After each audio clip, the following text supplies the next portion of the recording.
I woke up on a hospital floor in 2021 screaming about something that had happened 27 years earlier. When you don't want people to hurt, you pull their pain. I was a pain collector, not a people pleaser. This episode is sponsored by AI, your superpower. If your business feels stuck or overwhelmed, the answer isn't working harder. It is working smarter with AI.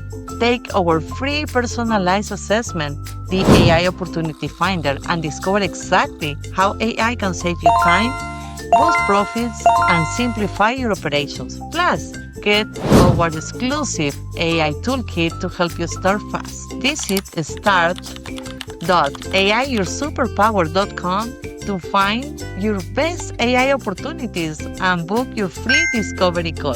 Hello, and welcome back to Happiness by Habit, Season 2, AI as Your Superpower, where we explore the routines, breakthroughs, and tech-driven strategies that help you live with more intention, joy, and impact. Today's guest is someone whose story and her healing mission will leave you absolutely transformed. I am beyond honored to welcome Dr. Tanya Lea to the show. She is a mind-body medicine practitioner and master certified coach, and a woman who has spent decades helping high achievers, trauma survivors, and empaths break free from anxiety, stress, and burnout through her signature mind and body transformation method. She is a military veteran, corporate leader, and now a healing force. Dr. Tanya's story is a powerful testimony of what happens when we listen to our bodies. Very important. Honor our healing and learn to live from inside out. So grab your tea, take a deep breath, and get ready to meet a woman who is rewriting the healing playbook to high performance everywhere. Welcome to the show, Dr. Tanya. Thank you so much for such a beautiful introduction, Silvana. How are you? I'm doing wonderful. It was great to see you. I met you in Florida, where we attended a beautiful workshop. So that was amazing opportunity to meet you in person. And I'm honored to have you today in the show. So That you asked me to be here, so thank you for that. of course. Let's start with your story, which is an incredible, powerful story. You're a military veteran, corporate executive, and now a leader in healing and mind-body transformation. Can you take us back to the moment you realized something had to change? Well, there were so many times I realized something had to change. I just didn't know how to change it. I had 8 major surgeries, 8. And so for me, it's an incredible journey for real. But the catalyst to the ultimate change was when I woke up on a hospital floor in 2021, screaming about something that had happened 27 years earlier. But the catch was, it wasn't even the fact that I went into a transpersonal crisis. Real change was the label, because in my medical record, they wrote that I was schizophrenic and screaming nonsense about being assaulted, about being raped, and my family being killed. So interestingly enough, when I got out of the hospital and I actually read the report, it was very interesting because I realized that wasn't nonsense. That really happened. So it was somewhere embedded in my body. And that took me right back to school. First of all, let me just be very, very honest. The anger inside of my body was intense. Like, I tried to make an appointment with this doctor. I thought, how dare you call me a schizophrenic? You don't even know me. And I was assaulted in the military. I was hospitalized at the VA. So the information was right there and readily accessible. So before calling somebody or labeling somebody schizophrenic, we might want to at least look in their medical record and see if there's maybe something that might have led to this. And that's when I knew that pure mental health therapy and counseling was not the answer. And My it's a shame God. because I had struggled with emotional regulation throughout my life. So I went to therapy, and for so many years, they labeled me. Tanya, you're a bipolar. Tanya, this is a personality disorder. Tanya, you are OCD. And finally, I said to my mother and my aunts, I said, this is insane. I'm paying for a label. I'm just going to go get the degree. I can read just like these people can. So Right. that's when I did the mental health degree. And I will tell you, I didn't really feel like I got that much out of it. I felt like counseling really is looking for, if I dare say it, what's wrong. Where in coaching and mind-body medicine, we're looking for what's right and what our body tells us. So that sent me down, a learning journey, a healing journey, so many journeys. But I ended up I opened up a practice, Consciously Aware, and I blend mindset mastery with body intelligence because it takes more than just talk therapy to heal the body. We have to understand the body in order to heal the body. And I know this because 8 major surgeries, my body was screaming, like, help me, help me. But I worked really against my body. And for several reasons throughout the years. I adopted a daughter. She came from Morocco. So she was 14 and spoke zero English, zero in high school. So I didn't really have a whole lot of time to, do a whole lot because I had to get her through high school. But it was a big paradigm shift in my working career. And I really noticed that in my healing journey because before I was a mom, I only had me to take care of. So I didn't take a lot of BS in my life. I only had one person to look out for. When I got my daughter, I had two people. Now I had to shut my mouth and do my job and not fight the system anymore because I needed a roof over my head because I had a responsibility. So life is definitely a journey. It's been an exciting roller coaster. Now I see where empathy is a superpower. Before I thought it was the worst thing you could be. My God. That's it in a nutshell for you. Wow, that's like a lot of information. I didn't know your full story. It's so powerful. And what really stuck to me is you need to listen to your body and how magical and how powerful your body can be to retain that memory, that information of something that happened long time ago, but it needed to get out. And it got out in the hospital in such a condition, but it's very important. If anything, the phrase that is the best advice for people, it will be listen to your body because your body is typically like knows how to handle the situation.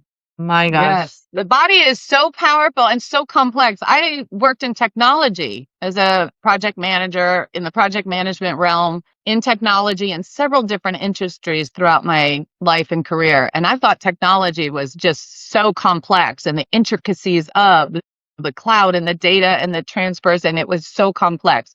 But there is nothing more complex than this human body right here. It's incredibly intricate. And it's been fascinating to, dive in and learn it. Wow. Yes, absolutely. So many people look put together on the outside while silently struggling in the inside.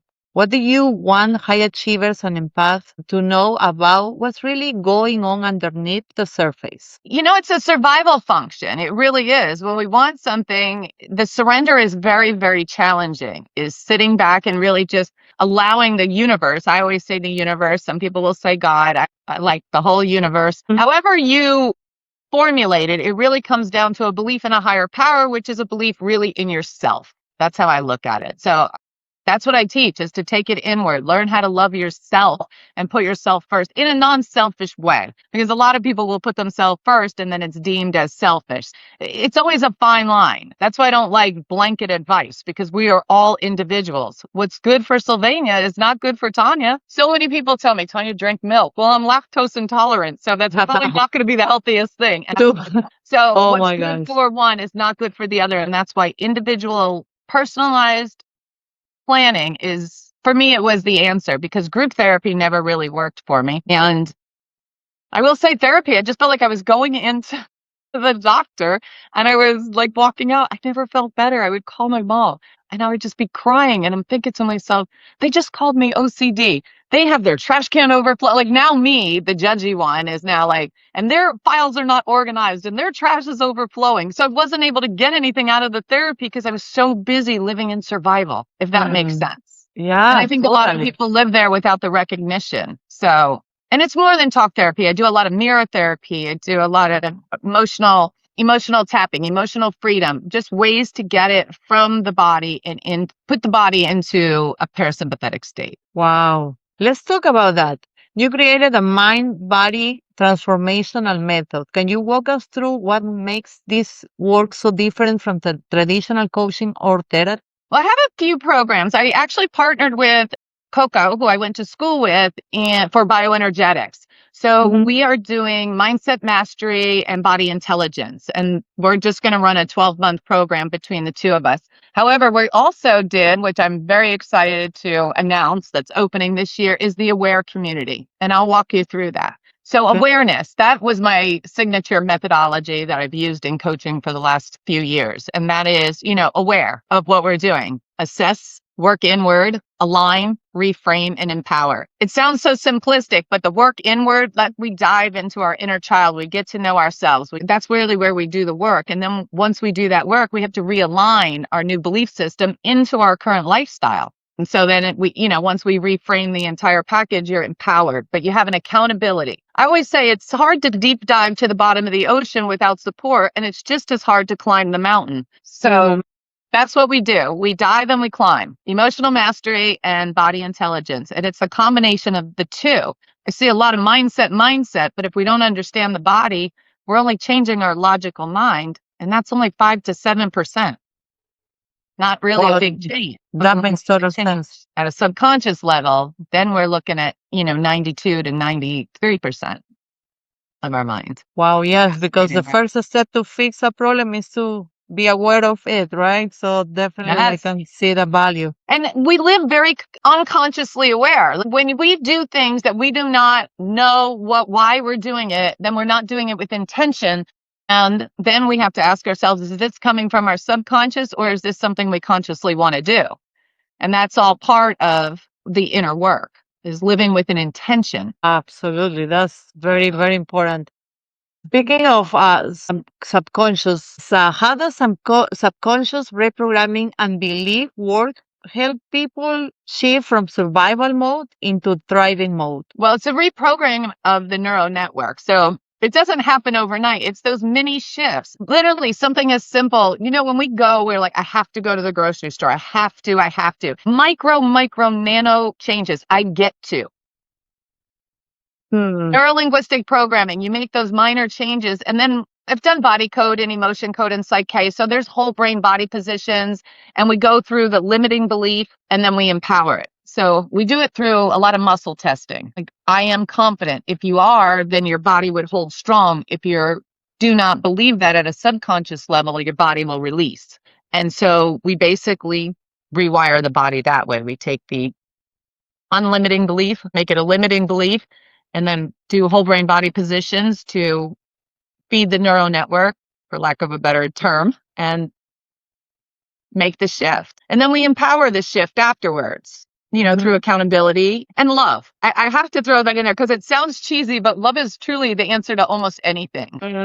Whether it's Reiki, whether it's prayer, whatever it is, it's the power of intention with love behind it. And that really can move mountains. Definitely, I can relate to that. Definitely, that's really important.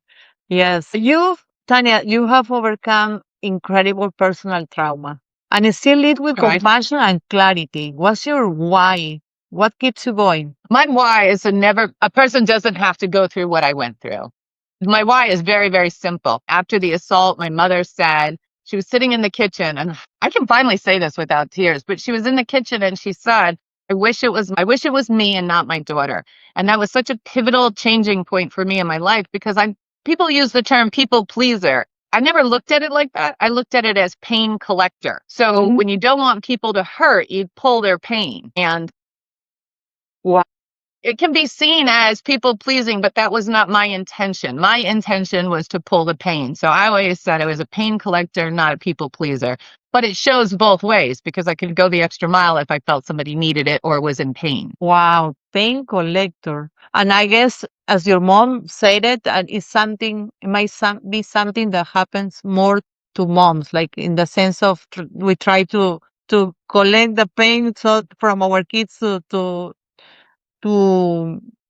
they don't need to experience any bad things. So I think if you ask any mom, more likely they will say yes in a heartbeat to have anything bad happen to them instead of their kids, right? It's like it's part of our DNA, I guess. Fascinating. Well, I related to that more once I had my own daughter. Now, my own daughter is adopted, and I would still take a bullet for her. Like, to me, biological, non-biological I don't care. She's my daughter. I love her. She has another mother. Yes, but you're her mother. Wow. Yeah, totally. What would you say for these pain collectors, people that, what advice would you give them? Don't say anything that would be derogatory because I understand the position and it really comes from a beautiful place.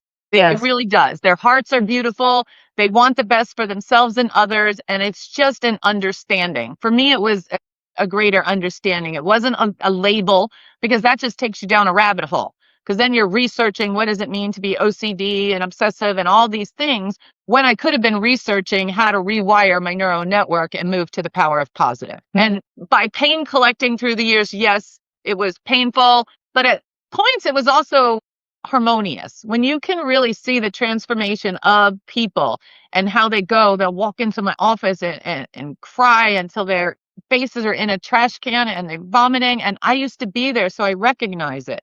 But boy, I am blessed to be able to provide a safe space for people to do that without judgment because I know the difficulty of a true healing journey. So it's been very powerful. Absolutely, I can imagine. Well, Tanya, here at Happiness by Habit, we always ask, what are some of your personal happy habits that help you stay grounded, joyful, and aligned? But that's what I love about you, Silvana. Always happy.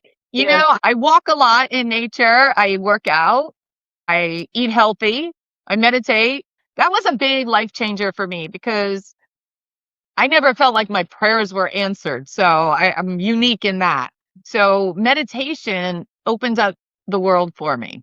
Not only did it open up my mind, but it also helps relax the body because our body heals when it's in a parasympathetic state. So with that being said, anytime you meditate, you're actually taking those 5 minutes throughout the day to really just sit and reset.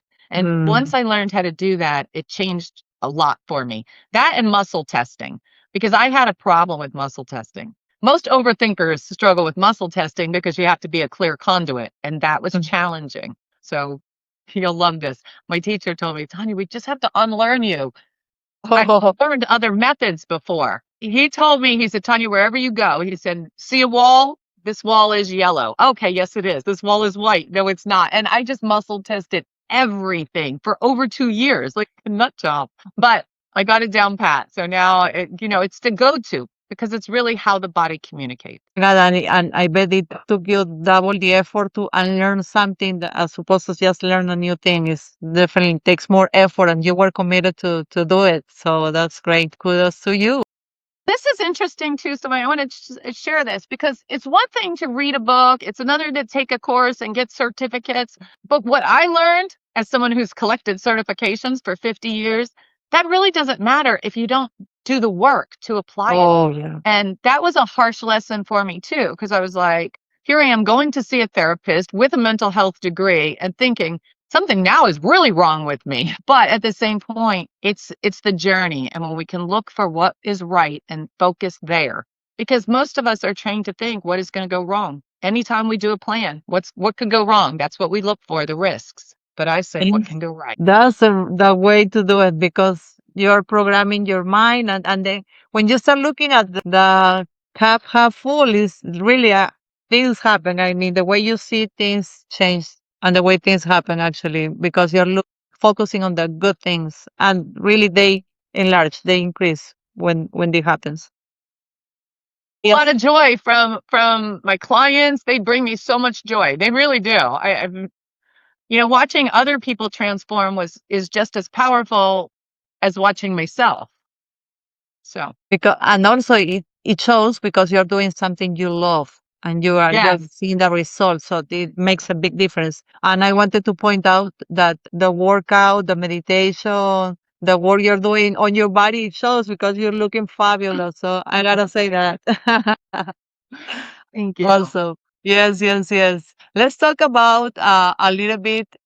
This second season of the podcast is called AI Your Superpower. So I would love to ask you a question related to that. And this is like how AI is transforming your world or influencing your world, if any. That is, Savannah, I love that question because a year ago I just refused to use it. I'm like, it's fake, it's artificial, it's not real, it's superficial.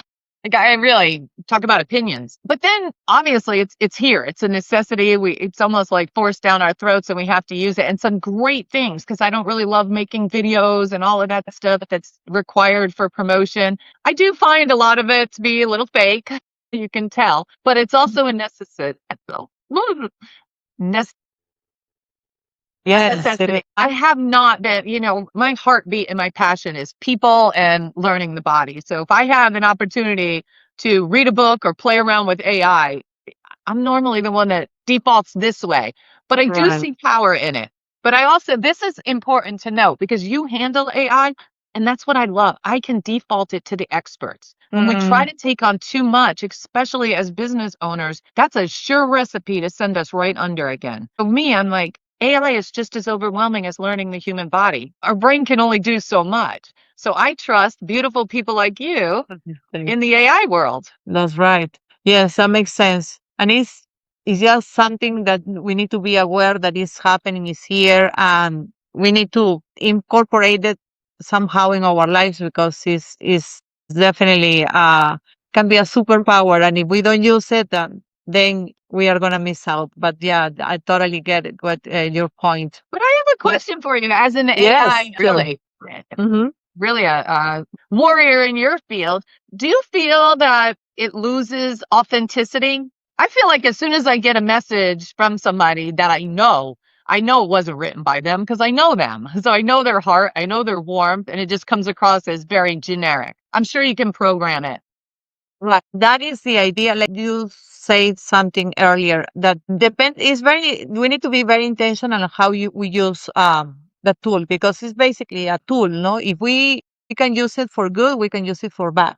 I mean, that is a bad use, like typically just when you just ask a generic question, it's like you asking a generic question to your patient. It's gonna give you a generic answer just on the surface, but you know what questions to ask when you want to go deeper, right? So to get the actual root of the problem or get something to surface. The same goes with AI. The better information we feed, the more specific we are about what outcome we're trying to get, the better the tool will do. Like for instance, in the case that you mentioned, when you get a generic answer, a lot of people are using AI for content creation or chatbots, which is very important. But if you don't put the right information, there are ways, the right way to do it, like I would say, will be to explain and to feed the tool with all the data so it understands how you talk, how you feel, what your persona is, the personality or the identity of the business or the person that they are trying to represent. So it can actually be super effective. But I totally agree with you. It can go either way if it's not fitted the right information. So I would be very intentional on how we use it so we get the better result. No, I love that and appreciate it. There's just a lot going on, in the world for people to really digest and learn. And a lot of people are struggling with sensory overload. I just watched a show earlier on growing up in the 80s where we didn't have cell phones. We met our friends on street corners or, at the corner market. So life was different. We had that room for conscious expansion, a room for growth. It's okay to be bored. Nobody can sit still anymore. We used to sit for hours in our house in our room. That's right. No, we cannot hold, like, especially kids. They don't. They get bored so easily because they are overstimulated. They It's are. crazy. So Tanya, let's go into a rapid fire round. Okay, I'm gonna ask you a question, and I want you to tell me the first thing that comes to mind. Is that All right, okay? rapid fire. Here we go. Okay, let's do it. One word that describes your healing philosophy. Authentic. Okay, authentic. I love it. Go to grounding practice when you are overwhelmed. Walk. Okay. Book that changed your life. How to get to yes. Oh, I love that one. Favorite mantra or affirmation? I am good enough to be on any stage in the world. Okay. I got like that from our conference. The conference we Oh, went to. yes, that's right. I literally have it right here. Oh, I love that's awesome. Okay, and last one is what does freedom feel like to you now? Peaceful. Peaceful. Very nice. Oh, I love it, love it, love it. Oh, Dr. Tanya, people can get, is there anything I would like to know first how people can get in touch with you and then also if you want to tell us anything else you're working on that you want to share with the audience. Well, one of the things that is exciting that we're putting together is an aware community because as you've seen, the coaching rates are very high and I get that. Yeah. But I have so many people that call my office and they need help and they want help. And it's just, a couple $100 a session is unaffordable for some people. So what we did was we created the Aware community. So for $98 a month, less than a cup of coffee a day, you will have a plethora of information and 4 live coaching sessions. So they'll be in groups, but they won't be large groups. So you'll still have that attention, not personalized, but still be able to learn in a group format. And then we do open hour coffee chats and different things throughout the month for people that join the community. So that was really on my heart to do something that was really affordable to be able to help more people and then still have, my clients that I help one-on-one. I love that because the power of community is just amazing. And to provide that space, a safe space for people to share stories and to get that help and that sense of community is super powerful. So I'm sure many people. That's 2026. My word of the year was impact, and that was really what we had come up with. And it's really just a great program. And then I still do my 5-month Aware program, Mindset Mastery Meets Body Intelligence. So very good. That's awesome. I love it. Yes. And where can people learn more about it? My website, www.consciouslyaware.com. It's constantly being updated with the different things that we have going on.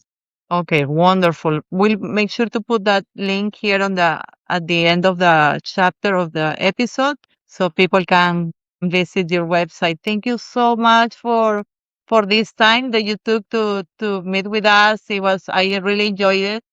You show up with such authenticity, compassion, and depth. I really appreciated your story. It was really powerful, and I'm sure it has inspired some of the listeners today. To our listeners, if today's episode resonated with you, don't wait. Visit consciouslyaware.com, connect with Dr. Tanya on LinkedIn, and step into the next version of your healing journey.